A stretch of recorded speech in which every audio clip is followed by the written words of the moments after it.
बिहार चुनाव से पहले चंद्रशेखर आजाद ने 40 सीटों पर अपने पत्ते खोल दिए हैं, लेकिन इन पत्तों को खोलने के साथ साथ भाजपा को एक बहुत बड़ी टेंशन दे दी है। भाजपा के साथ साथ भाजपा के सहयोगी दलों को भी।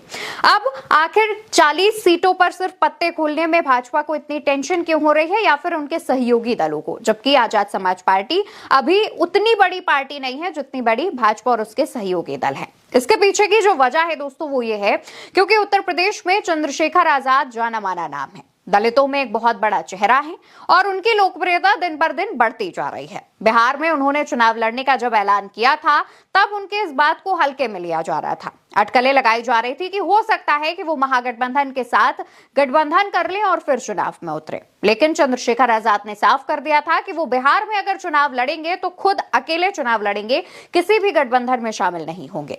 अब चंद्रशेखर आजाद ने बड़ा कदम उठाते हुए इन 40 सीटों पर पत्ते खोले हैं, यानी कि अपने प्रभारियों की नियुक्ति कर दी है। 40 प्रभारियों की नियुक्ति वाली लिस्ट ये अभी आप स्क्रीन पर देख रहे हैं। इसमें जो 40 नाम नजर आ रहे हैं उनके विधानसभा क्षेत्र के साथ इन नामों का ऐलान किया गया है।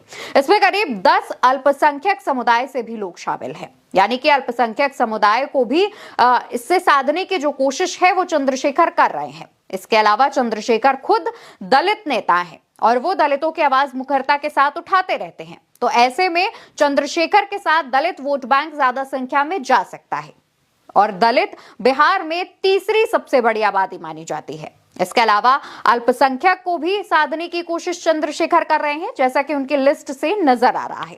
अगर लिस्ट की बात करें तो लगभग चंद्रशेखर ने सभी जातीय समीकरण को साध करके इन 40 लोगों के नाम जो हैं उनका ऐलान किया है।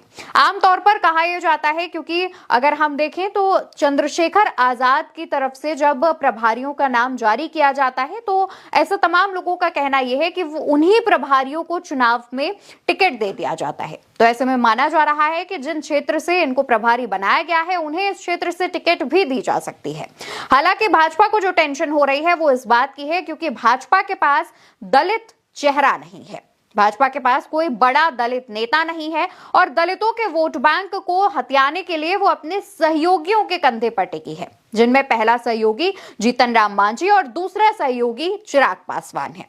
अब ये दोनों ही समय समय पर अपने तेवर भाजपा को दिखाते रहते हैं। इन दिनों चिराग पासवान के तो विवादित बयान कुछ ज्यादा ही सामने आ रहे हैं, जहां पर वो कभी कहते हैं कि वो चुनाव लड़ेंगे, कभी कहते हैं कि उनकी पार्टी डिसाइड करेगी। जीतन राम मांझी भी कह रहे हैं कि अगर चिराग को ज्यादा सीटें दी गई तो हम भी कम पर नहीं मानेंगे। आमतौर पर अगर आप पिछले विधानसभा चुनाव की बात करें तो चिराग पासवान ने अकेले चुनाव लड़ा था और इसका जो खामियाजा है वो सभी को भुगतना पड़ा था और सबसे ज्यादा एनडीए